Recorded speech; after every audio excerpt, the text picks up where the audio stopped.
Orang akan dan harus dihakimi. Yang bersalah dan berbuat baik dihakimi. Yang tidak bersalah dan selalu berbuat baik pun dihakimi. Semuanya dihakimi. Total. Tidak ada yang meluput dari penghakiman. Ya wajarlah pernyataan bahwa semua manusia akan dihakimi dengan sendirinya bukan lagi menakutkan, melainkan justru dianggap remeh. Bahkan orang-orang bisa menjadikannya bahan guyonan untuk bercanda dan tertawa terbahak-bahak. Ya, bagi seorang ateis atau agnostik atau orang yang tidak beragama, memang statement ini sangat mungkin dibaca atau didengar sambil tersenyum mengejek begitu ya. Kalau kita bertanya mengapa orang akan bersikap tidak percaya dan bahkan merasa lucu, ini udah saja dijawab. Jawabannya adalah pernyataan semua manusia akan dihakimi itu sama sekali tidak masuk akal. Ya, wajarlah kalau orang berpikir demikian. Karena dimanapun penghakiman dan penghukuman jelas akan berlaku. Hanya bagi orang yang bersalah, yang berbuat jahat dalam masyarakat, yang perbuatannya menguntungkan dirinya namun merugikan orang lain. Hanya orang yang melanggar hukumlah yang patut dihakimi dan dikenakan hukuman.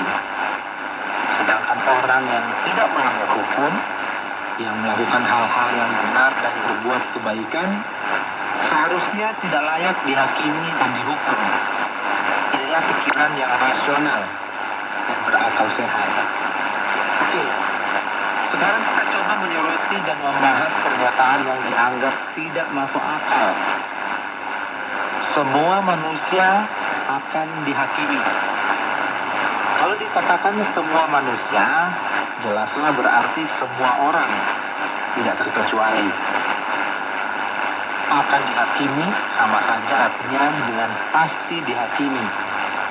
Jadi, semua orang pasti dihakimi. Ya, dihakimi. Kurang lebih sama artinya dengan diadili. Kalau seseorang akan diadili, itu berarti kan sudah ada bukti-bukti atau petunjuk-petunjuk yang menunjukkan alasan bahwa yang bersangkutan seharusnya diadili. Tetapi kalau penghakiman atau pengadilan mengatakan seseorang itu benar, ya maka ia akan bebas dari hukuman lah. Sebaliknya, kalau penghakiman atau pengadilan mengatakan seseorang itu salah, ya maka dia pasti dihukum sesuai dengan undang-undang yang berlaku. Nah, kita sampai pada pertanyaan-pertanyaan inti yang perlu dijawab.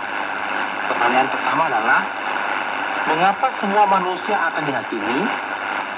Tetapi pertanyaan ini akan saya jawab dari sudut pandang kepercayaan Kristen, berdasarkan Alkitab sebagai kitab suci orang Kristen. Karena memang itulah yang saya tahu. Kristen berarti pengikut Yesus Kristus. Saya yakin hampir seluruh dunia telah mendengar tentang tokoh Yesus Kristus ini. Yesus hidup di tanah Israel Palestina 2000 tahun silam. Yesus yang hidup sebagai manusia kurang lebih 33 tahun ini datang dari Allah. Ia diutus oleh Allah ke dalam dunia ini hanya untuk menyelamatkan seluruh umat manusia dari dosa, dari perhambaan dosa, dan dari hukuman atas dosa, yakni kematian dan sengsara yang kekal.